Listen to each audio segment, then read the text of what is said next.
안녕하세요. 오늘도 사연 살롱을 찾아주셔서 감사합니다. 작은 사업체를 운영하고 있는 40대 후반 남성입니다. 제 아내가 이 채널을 평소에 애청하고 있어서 몇 번 같이 들었던 적이 있어요. 세상에는 참 이해가 안 가는 사람들도 많고 그만큼 어이없고 황당한 사연도 많더군요. 내 인생엔 저런 일이 없어서 다행이다 생각하고 살았는데 어쩌다 보니 제가 이곳에 사연을 다 보내게 되었네요. 아마도 제 사연이 방송된다면 애청자인 제 아내도 듣게 되겠죠. 사실 그래서 이곳에 사연을 보내기로 결심했답니다.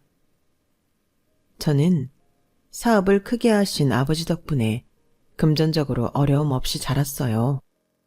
제 위로는 9살 많은 형이 있었는데 나이 차이 때문에 그랬는지 몰라도 제 눈에 비치는 형은 정말 대단했어요. 공부도 잘하고 키도 크고 운동도 잘해서 뭐 하나 부족한 게 없는 만능이었거든요. 만약 제가 형이랑 나이 차이가 얼마 나지 않았다면 엄청 비교를 당하고 살았을지도 모르겠네요. 하지만 제가 다행히도 늦둥이로 태어나는 바람에 집안 식구들의 사랑을 독차지할 수 있었으니 다행이라면 다행일 거예요. 형은 남자인 제가 봐도 남자답다고 할 만큼 멋진 사람이었어요. 그렇게 모든 걸 다 가지고 태어난 사람이라면 자기 잘난 맛에 살 법도 한데 형은 그러지 않았거든요. 자기보다 약한 친구를 대신해 날라리들과 싸워주기도 하고 집안 형편이 어려운 친구는 아버지께 부탁드려서 등록금도 대신 내주기도 했어요. 아버지는 그런 형을 일찌감치 후계자로 삼으려고 마음먹으셨어요. 그래서 형이 고등학생 때 미국으로 유학을 보내셨죠. 미국에 저희 작은 할아버지가 살고 계셨기 때문에 형은 미국 생활에 적응하는데 많은 도움을 받을 수 있었고 그곳에서 고등학교를 졸업하고는 명문대에 입학을 할 수 있었어요. 형 입학식을 앞두고는 온 가족이 미국으로 여행을 떠나기도 했는데 그때 저는 태어나서 처음으로 비행기를 타게 되었어요. 이륙을 앞두고 활주로를 달리던 비행기는 비포장도로를 달리는 것처럼 엄청나게 흔들렸고 그러다 어느 순간 땅 위로 붕 떠오르더군요. 그리고 잠시 뒤 창 너머로 새하얀 구름이 솜사탕 기계 속에서 설탕실이 날리는 것처럼 사납게 날렸어요. 제가 타고 있던 비행기가 구름 속을 날고 있던 거였죠. 작은 창에 얼굴을 바짝 들이대고 한참을 바라봤어요. 어린 제게는 꿈 같은 순간이었으니까요. 그때 결심했던 것 같아요. 나는 커서 비행기 조종사가 되겠다고요. 공항에 도착해 몇 년 동안 떨어져 지냈던 형을 다시 만났는데 제 기억 속 모습보다 키도 더 크고 근육도 커져서 왠지 서먹서먹 하더라고요. 하지만 형이 늘 그랬던 것처럼 커다란 손바닥으로 제 머리를 흐트러뜨리며 다정하게 우는 형을 보니 어색했던 마음은 순식간에 사라져버렸어요. 열흘가량 미국에 머무는 동안 TV에서나 보던 디즈니랜드도 가보고 자유여신상도 보고 형이 입학하는 대학에 가서 입학식도 참관했어요. 하지만 그 모든 것보다 저를 놀라게 했던 건 형이 미국인들과 유창하게 영어로 대화하는 모습이었죠. 혹시라도 내게 말을 걸까봐 잔뜩 긴장하고 있던 저와는 너무도 다른 모습이었어요. 역시 우리 형이다 싶더군요. 하지만 그렇게 멋진 형을 본 건 그때가 마지막이었어요. 형이 대학에 입학하고 이듬해 가을이었어요. 잠결에 엄마 울음소리가 들려 잠에서 깨고 말았죠. 무슨 일이 있나 싶어 안방으로 가봤더니 엄마가 주먹으로 가슴을 치며 미친 사람처럼 울부짖고 있더라고요. 아버지는 그 옆에서 소리 없이 눈물을 흘리고 계셨고요. 그 모습을 보니 선뜻 무슨 일이냐고 물을 수가 없었어요. 그때였죠. 엄마가 아빠를 죽일 듯이 노려보며 소리쳤어요. 이게 다 당신 때문이야. 우리 준영이 미국으로 보낸 거 당신이잖아. 당신이 우리 준영이를 미국에만 보내지 않았어도 내 새끼가 그런 개죽음은 안 당했을 거라고. 살려내. 불쌍한 내 아들 살려내. 엄마의 절규에 심장이 뚝 떨어지는 것 같았어요. 우리 형이 죽었다니 믿을 수가 없었거든요. 엄마는 확인 사살을 하듯 아버지한테 달려가 멱살을 쥐고 흔들며 발악했어요. 내 아들 살려내. 내 아들 살려내라고. 한국에 있었으면 멀쩡히 살았을 애를 당신이 미국으로 보내서 죽은 거잖아. 당신이 내 아들을 사지로 몰았잖아, 이 나쁜 놈아. 내 아들 살려내. 엄마는 한참을 아버지 멱살을 쥐고 흔들다가 혼자라고 말았어요. 결국 그날 엄마는 구급차에 실려 병원으로 이송되었어요. 저는 아버지와 함께 엄마 병상을 지키다가 연락을 받고 온 이모 손에 이끌려 집으로 돌아왔어요. 병상은 외할머니가 지키기로 하셨고 아버지는 급히 미국으로 떠나셨어요. 부족한 거 없이 화목했던 우리 집은 그날 이후 많은 게 변했어요. 엄마와 아버지는 형의 죽음으로 사이가 갈라지셨고 저는 더 이상 어리광을 부릴 수가 없었어요. 형이 받아왔던 부모님의 기대가 준비되지 않은 제게 쏠린 것도 그때부터였어요. 공부에 그다지 관심이 없던 저였지만 이제는 전처럼 지낼 수만은 없게 되었거든요. 아무리 노력을 해도 성적은 그저 그랬고 아무리 연습을 해도 형처럼 턱걸이를 잘하지 못했어요. 모든 게 형과 비교할 수 없을 정도로 처참한 실력이었죠. 그래서 엄마는 더 저를 형과 비교를 해댔어요. 네 형은 놀 거 다 놀면서도 매번 1등을 놓치지 않았는데 너는 누굴 닮아서 이 모양이니? 세상에, 체육 점수는 또 이게 뭐야? 공부를 못하면 운동이라도 잘할 것이지. 어떻게 넌 잘하는 게 하나도 없니? 네 형은 공부며 운동이며 심지어 피아노도 얼마나 잘 쳤는지 아니? 중학교에 들어가 처음 받은 제 성적표를 들고 엄마는 이제는 세상에 없는 형과 비교를 해댔어요. 그러다 한숨을 푹 쉬시며 들릴 듯 말 듯한 소리로 그러시더군요. 차라리 준영이 대신 준우가 죽었으면 좋았을걸. 엄마는 본인이 그 말을 하고는 자신도 놀랐는지 이내 정정했어요. 어머나, 내가 무슨 소리를 하는 거야. 준우야, 지금 엄마가 한 말 실수야. 엄마가 실수한 거야. 하지만 이미 때는 늦었어요. 제가 들어버렸잖아요. 그 말이 생각 없이 흘러나온 실언일지라도 그 말을 통해 저는 평소 엄마가 어떤 생각을 하시는지 알게 되었으니까요. 그때부터 저는 마음속에서 가족을 지웠어요. 저를 보면서도 세상에 없는 형을 찾아대는 엄마도 미웠고 형의 죽음 이후 저를 보고 한 번도 웃어주지 않는 아버지도 싫었고 친구들과 우범지레를 돌아다니다 총에 맞아 죽은 형도 원망스러웠거든요. 내가 잘못한 건 하나도 없는데 왜 내가 형 때문에 이런 취급을 당해야 하는 건지 모든 게 다 짜증이 났어요. 형이 죽은 뒤로 집안에 안 좋은 일들만 생겼는데 따지고 보면 형 잘못은 아닌 일들이었어요. 특히 IMF는 누가 봐도 형 잘못이 아니었죠. 시중은행에 돈이 마르고 대기업도 하루아침에 도산하던 그때 저희 아버지 회사도 무사하지는 못했어요. 부도까지는 아니었지만 사업 분야를 여러 개 쳐내고 주요 사업인 재봉틀 생산만 남게 되었거든요. 한때 1000명 가까이 되던 직원 수도 100분의 1 정도만 남게 되었고 매출도 이전과는 비교가 안 될 만큼 떨어지고 말았어요.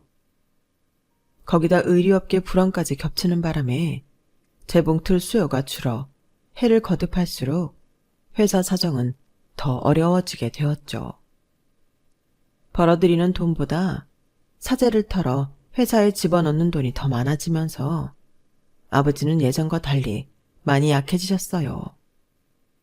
한때 집에 식구 수대로 차와 기사를 두고 살던 우리 집은 아버지가 타시는 차 한 대만 남긴 채 모두 처분하게 되었고 기사분들도 모두 내보내게 되었어요. 집에서 일을 하시던 상주 도우미도 내보내게 되었고요.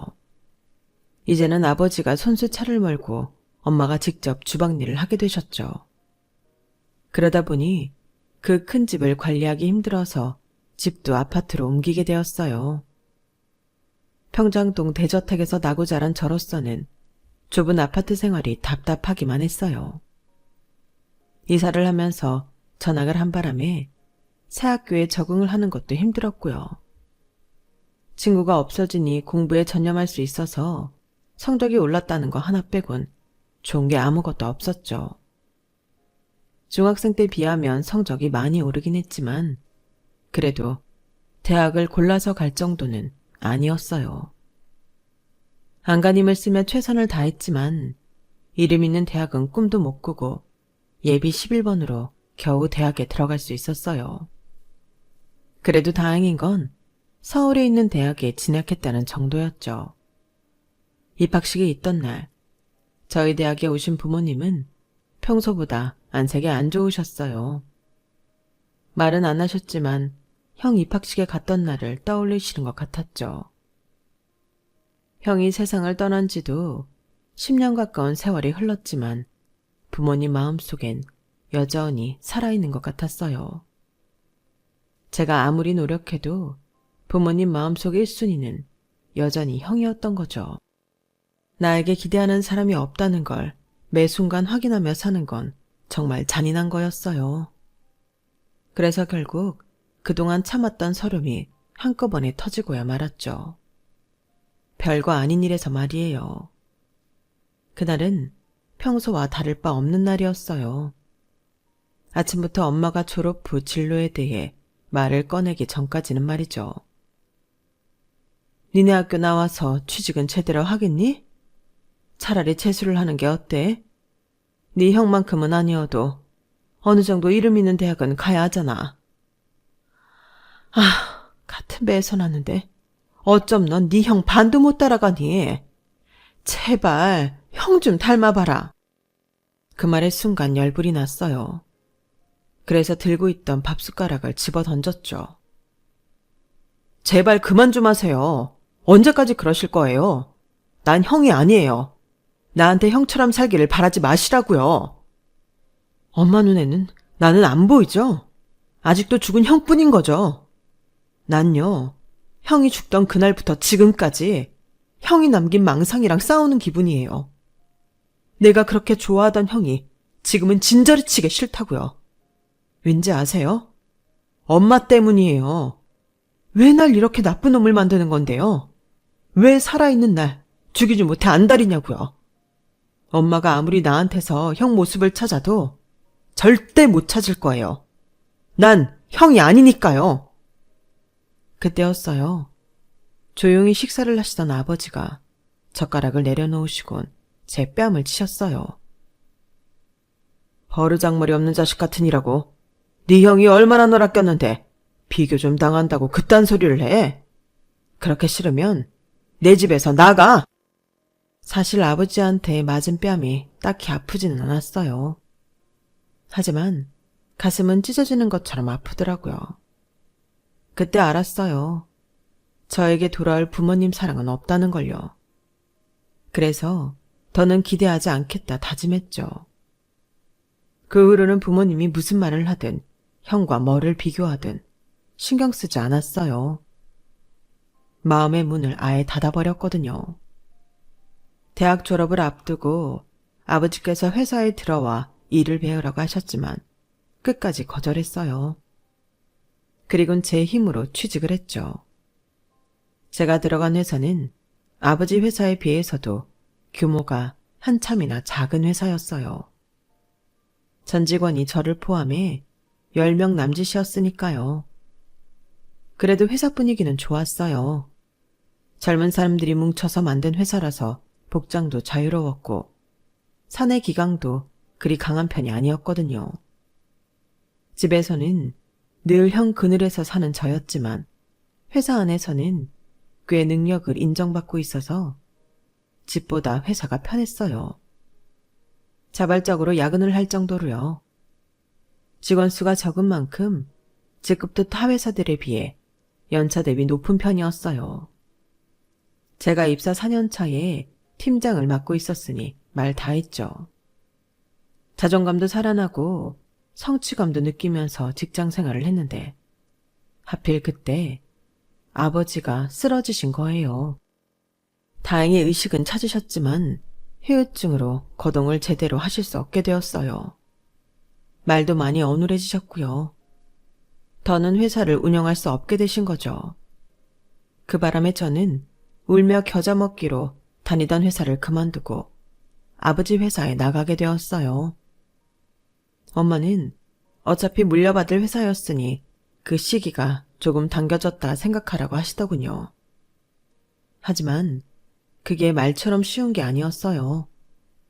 대학 전공도 그렇고 회사에서도 프로그램 관련 일을 하다가 재봉틀 생산 판매 관련 일을 하려니 너무 힘들더라고요. 이전 회사에 갓 입사했을 때보다도 더 헤매야 했거든요. 회사 안에 제 편은 아무도 없었어요. 막내 사원이라면 사수한테 일을 배우면 되겠지만 대표한테 일을 가르쳐줄 사람은 없으니까요. 게다가 말이 대표지 영업부터 마케팅, 제품 개발에 이르기까지 모든 걸 다 해야 했어요. 전 직원이 50명도 안 되는 회사에서 네 일 내일 가려가며 일할 수 없잖아요. 그런데 그게 문제였어요. 제가 생산직에 대한 이해가 없다 보니 회사 내 암묵적인 규율을 몰랐던 거예요. 아무리 대표라도 베테랑 생산 직원 앞에서는 참견을 해서는 안 된다는 걸 말이에요. 짧게는 7, 8년, 길게는 30년 이상을 저희 회사에서 근무해 오신 분들한테 제가 만만해 보였을 거예요. 공장 일을 쥐뿔도 모르는 핏덩이가 명령하는 건 못 따르겠다는 거였죠. 공장에 갈 때마다 기싸움을 하느라 녹초가 되곤 했어요. 그분들이 보기에는 나이도 어리고 경험도 없으니 놀려먹기도 쉽고 혼장질해가며 군림하기도 딱이었을 거예요. 특히 32년 경력의 공장장은 직원들 앞에서 자신의 세를 과시하려고 제게 면박 주는 걸 당연하게 생각하곤 했죠. 그런 분위기 속에서 공장 생산직 직원들은 저를 대표로 인정하지 않았어요. 제 말은 귓등으로도 안 듣더군요. 회사 외적인 상황과 싸워야 할 시간에 내 회사 직원들과 나를 세우는데 열을 내고 있으니 회사가 온전히 돌아가겠어요. 안 그래도 재봉틀 수요자가 줄어 현상 유지도 힘든 판국에 말이죠. 그래서 결단을 내렸어요. 이렇게 직원들 손에 휘둘리느라 시간 낭비하느니 차라리 회사를 접자고요. 그래서 직원들 앞에서 제 뜻을 전했고 바로 폐업 수순에 들어가겠다고 엄포를 놓았어요. 이런 식으로라면 저는 더 이상 제 아버지 사업을 이어갈 생각이 없습니다. 여러분도 저도 원치 않은 일에 시간 낭비할 게 뭐 있겠어요. 긍지를 느낄 수 없는 일에 제 청춘을 바치기 싫습니다. 폐업하겠습니다. 그러자 처음엔 자기들 살궁리를 하며 이직을 알아보던 사람들이 더는 이 분야에 일자리가 남아있지 않다는 걸 깨닫고는 꼬리를 내리기 시작했어요. 밖에 나가보니 생지옥이었던 거죠. 지금까지의 자신들의 경력을 온전히 대우해주는 회사도 없고 너 아니어도 그만이라는 식의 대접 앞에 자존감도 무너져 내릴 판이었으니까요. 그러다 결국 일주일도 안 돼서 공장장이 생산 라인 직원들을 데리고 저를 찾아왔더군요. 그 꼬장꼬장하던 분이 고개를 숙이며 사과를 했어요. 그 뒤를 따른 직원들도요. 사실 그때 저는 정말 회사 문을 닫을 생각이었는데 막상 나보다 나이 많은 분들이 제 앞에서 고개를 숙이는 모습을 보니 가슴이 뭉클해지더라고요. 그래서 마지막이다 생각하고 한 번 더 해보기로 했죠. 공장에서 직원들과 함께 생활하며 제품에 대한 이해도를 높였고 영업직 사원들과 함께 발품 팔아가며 영업에 나섰어요. 거래처에 갈 때 허리를 세우는 것보다 고개를 숙이는 게 익숙해져야 한다는 직원들의 조언을 되새기면서요. 하지만 이런 노력들에도 불구하고 눈에 띄는 매출 성장은 없었어요. 몇십 년 전에야 재봉틀이 필수 혼수용품이었지만 요즘에야 그런가요? 가정에서 뿐만 아니라 옷공장 매출도 현저하게 줄었어요. 한국은 인건비가 비싸서 옷 제작을 중국에서 해 완제품을 가져오는 실정이니까요. 전체적인 판이 줄어든 상황이니 매출이 늘어날 리가 없었죠. 그러던 어느 날이었어요. 그날도 어떻게든 거래처를 뚫어보려고 시내로 나왔다가 끼니를 놓치고 만 거예요. 점심시간이 한참 지난 시간에 지하상가에 있는 백반집에 들어가게 되었죠. 얼마나 걸어 다녔는지 발바닥에선 불이 나는 것 같고 얼마나 떠들어댔는지 입에서는 단내가 날 것 같았죠. 파김치처럼 축 주저앉은 저를 보더니 주인 아주머니가 그러시는 거예요. 젊은 총각이 왜 이렇게 기운이 없어? 밥때도 놓치고 이제 점심 먹는 거야? 네, 어쩌다 보니 때를 놓쳤네요. 딱 보니 영업직이구만. 그래, 뭘 파는데? 그래서 재봉틀을 팔고 있다고 했더니 그러시는 거예요. 술이나 되면 몇 병 받아줄까 했는데 재봉틀이라니 나도 어쩔 수가 없네. 아, 이 상가 안쪽에 수혜점이 하나 있는데 거기 다리 좀 놓아줄까? 젊은 아가씨가 하는 데인데 수강생도 받고 하더라고. 옷이랑 커튼 같은 걸 만드는 수업이라니까 재봉틀이 필요할 거 아니야. 점심 한 끼 때우러 들어간 식당에서 우연히 알게 된 아주머니 덕분에 저는 예정이 없던 영업을 나서게 되었어요. 혹시나 하는 마음으로 주인 아주머니 손에 이끌려 수혜점에 가봤는데 막상 가게를 보니 생각보다 협소한 장소에 실망이 되더군요. 그런데 주인 아가씨가 너무 밝고 선해 보여서 간 김에 팸플릿을 보여주며 제품 설명을 하게 되었죠. 제 얘기를 열심히 들어준 수혜점 주인은 잠시 생각을 하더니 이동이 간편한 미딘 재봉틀을 딱 짚으며 샘플 제품으로 얼마간 빌려줄 수 있냐고 묻더군요. 아마 다른 사람 같았으면 그 자리에서 바로 거절을 했겠지만 왠지 이 사람한테는 그러지 못하겠더라고요. 어떻게든 도우려고 하는 마음이 보였거든요. 제가 구청 문화센터에서 소싱 클래스를 운영하고 있어요. 거기서 수업할 때 이걸로 해보려고요. 전문적으로 소싱을 하는 분들이 아니라서 미니 재봉틀이 필요하실 테니 많이는 아니어도 조금 팔리긴 할 것 같아요. 판매에 대해서는 반신반의했지만 일면식도 없는 사람을 도와주려고 나선 마음이 고마워서 그러기로 했어요. 그렇게 한 달여가 지난 시점에 수혜점 주인을 통해 들어온 주문량은 총 34대였어요. 생각보다 많은 주문량이 놀랄 뿐이었죠. 그 후로도 주문은 이어졌고 덕분에 미니 재봉틀 재고량을 쉽게 뺄 수 있게 되었어요. 늘 처치곤란이던 미니 재봉틀 판매량이 늘자 영업부에서는 이참에 홈쇼핑이랑 손을 잡고 대량으로 팔아보자고 제안했고 그 판매 전략은 제대로 먹혔어요. 방송에 한번 나갈 때마다 미니 재봉틀이 수백 대씩 팔려나갔거든요. 그렇게 입소문을 타고 전국적으로 주문량이 밀려들기 시작하면서 10년 가까이 하향 곡선을 그리던 매출은 상향선을 타기 시작했어요. 덕분에 회사 내에서 제 입지도 높아졌고요. 하지만 좋은 일만 있었던 건 아니에요. 아버지가 2년 넘게 병석에 계시다가 세상을 떠나셨거든요. 집안 살림에 남편 병수발까지 혹사 아닌 혹사를 당하던 엄마는 아버지가 돌아가시자 확 늙어버리셨어요. 그러자 제 결혼을 닥달하시더군요. 자신마저 세상을 떠나기 전에 식을 올려주고 싶으셨나 봐요. 그래서 지인들을 통해 선자리를 잡아오시길래 연애 사실을 털어놓게 되었죠. 당시 저는 수혜점 사장과 1년 가까이 교제를 하고 있었거든요. 저도 30이 넘었고 여자친구도 결혼 정년기여서 양가 부모님 모두 결혼을 찬성하는 분위기였어요. 한창 회사도 잘 굴러가던 시기였기에 결혼 얘기가 나오고 반년도 안 돼서 바로 식을 올리게 되었죠. 아내는 결혼을 하면서 그동안 해오던 수혜점을 정리했어요.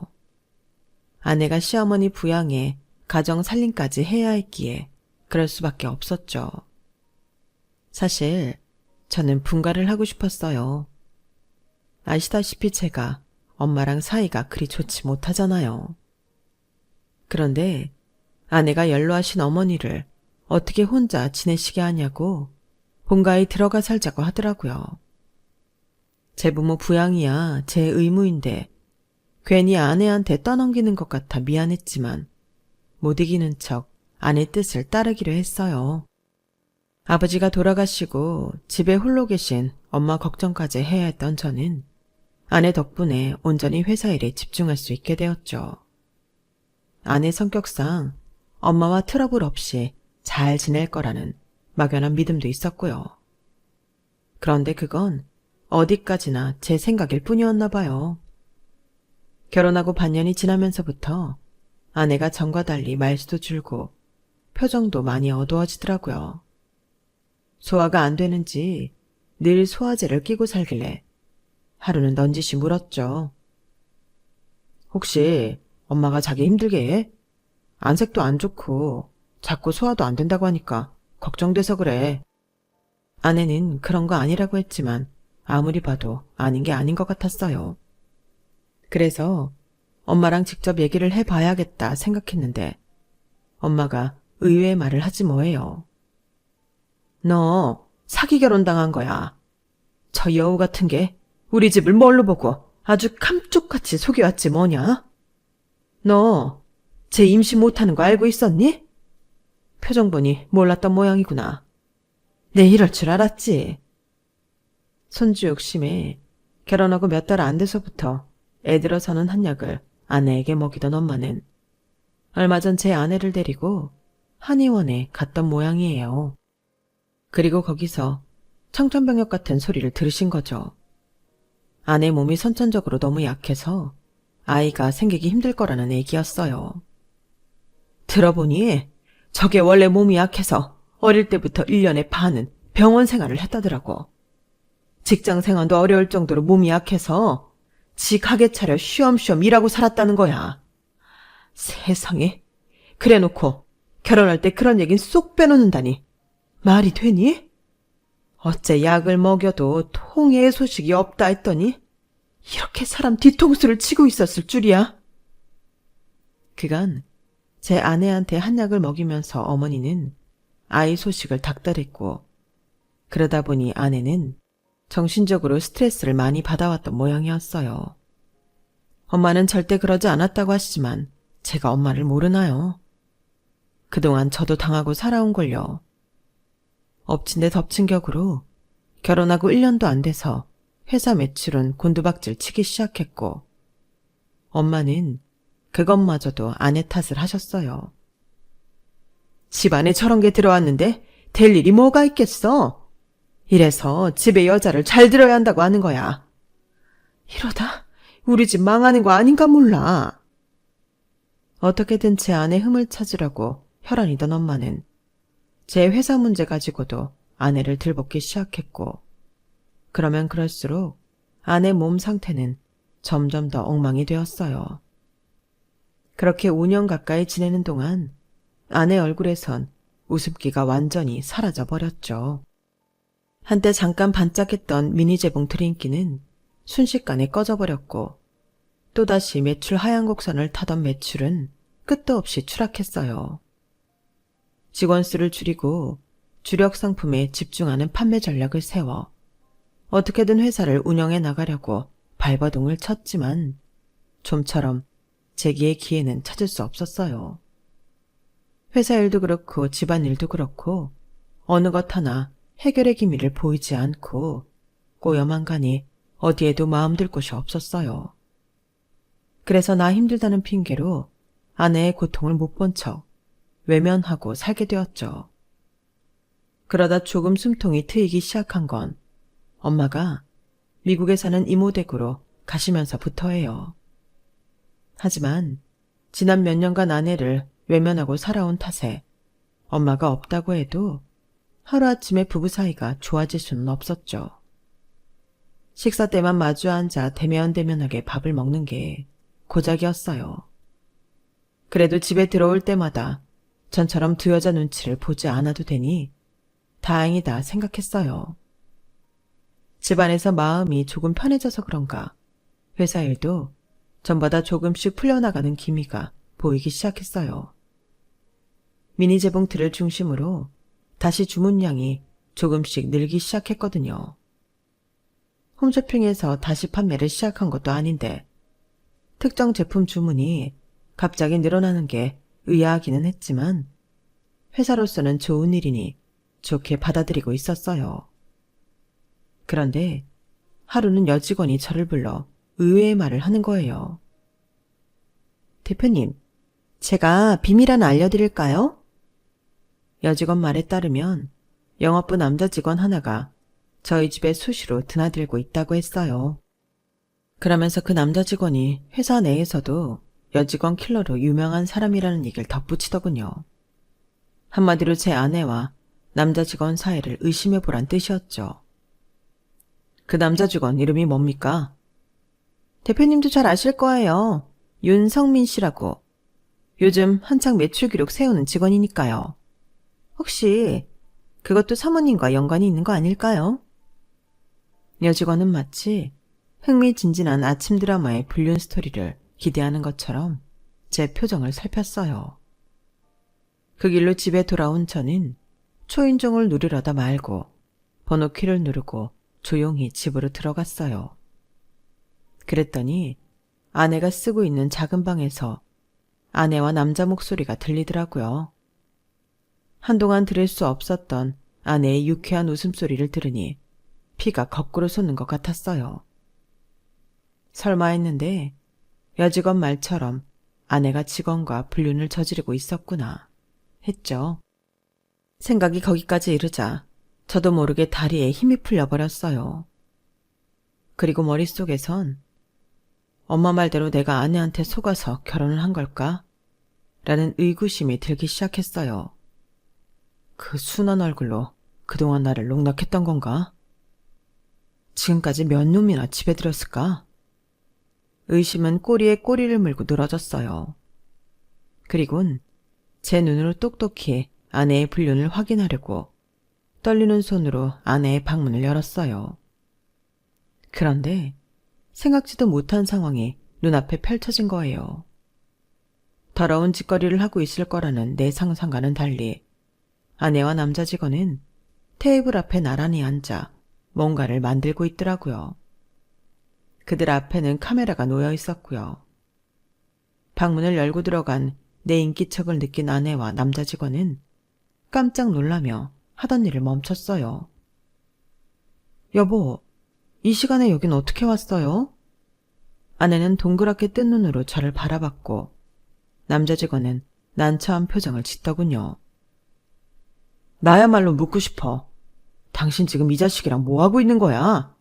그동안 나 몰래 둘이 내 집에서 무슨 짓거리를 한 거냐고.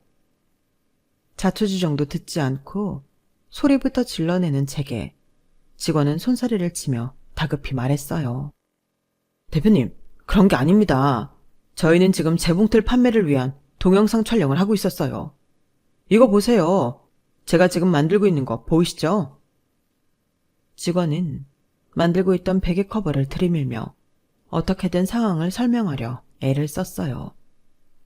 그리고 보니 테이블 위에는 저희 회사 미니 재봉틀과 두 사람이 만들고 있던 베개 커버가 놓여 있더라고요. 아내는 갈 길을 잃은 제 눈동자에 눈을 맞추며 조용히 설명을 했어요. 회사 사정이 좋지 않다는 얘기를 듣고 어떻게든 도움을 주고 싶었다고요. 자신이 건강했다면 직장을 다니며 돈을 벌었겠지만 그럴 수 없어서 이런 방법을 택했다고 말이죠. 요즘엔 블로그로 제품 홍보들을 하잖아요. 비록 내가 파워블로거는 아니지만 매일 소싱 클래스를 하듯이 동영상을 찍어서 블로그에 올리면 그걸 보고 우리 제품에 관심을 가지는 사람들이 생기지 않을까 생각했어요. 그동안 미니 재봉틀의 주문량이 조금씩 늘기 시작했던 건 아내의 블로그 덕분이었던 거예요. 당신한테 얘기하면 몸도 안 좋은 사람이 괜한 짓 한다고 할까봐 일전에 회사에서 본 적 있던 성민 씨한테 부탁을 했던 거예요. 바느질에 소질이 없는 남자도 우리 재봉틀을 이용하면 쉽게 소싱 작업을 할 수 있다는 걸 보여주려고요. 아내의 전략은 소비자의 마음을 흔드는 데 적중했고 매출 증가로 이어진 거였죠. 그걸 아내의 불륜으로 오해를 한 제가 멍청했던 거예요. 순간 얼굴이 벌겋게 달아오를 만큼 아내와 직원한테 미안하고 창피했어요. 나는 내 부모한테 괴롭힘을 당하는 아내를 모른 척하고 살았는데도 이 착한 여자는 어떻게든 저를 도우려고 노력해왔다는 사실에 내 자신이 너무 한심하게 느껴지더라고요.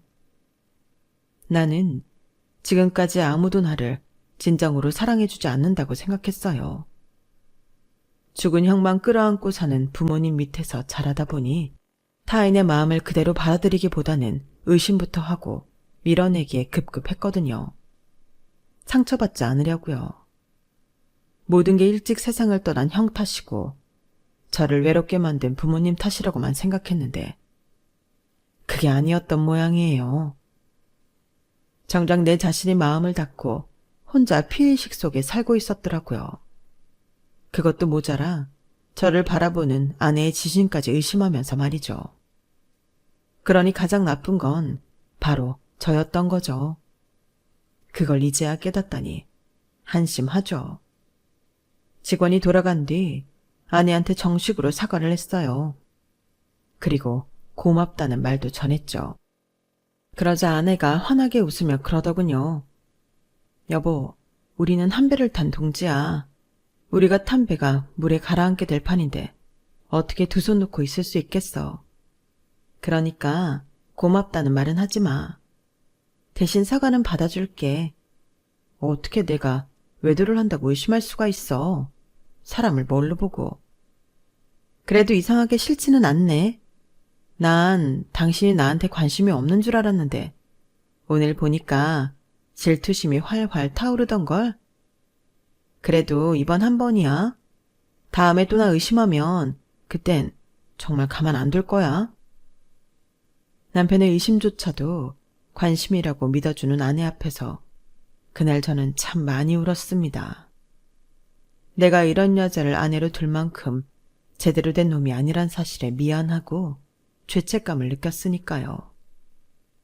그래서 앞으로는 내 아내한테 어울리는 남자가 되겠다고 결심을 했어요. 지난 5년간 아내한테 잘못한 것들을 앞으로 사는 동안 곱절로 갚으며 살겠다고 다짐하면서요.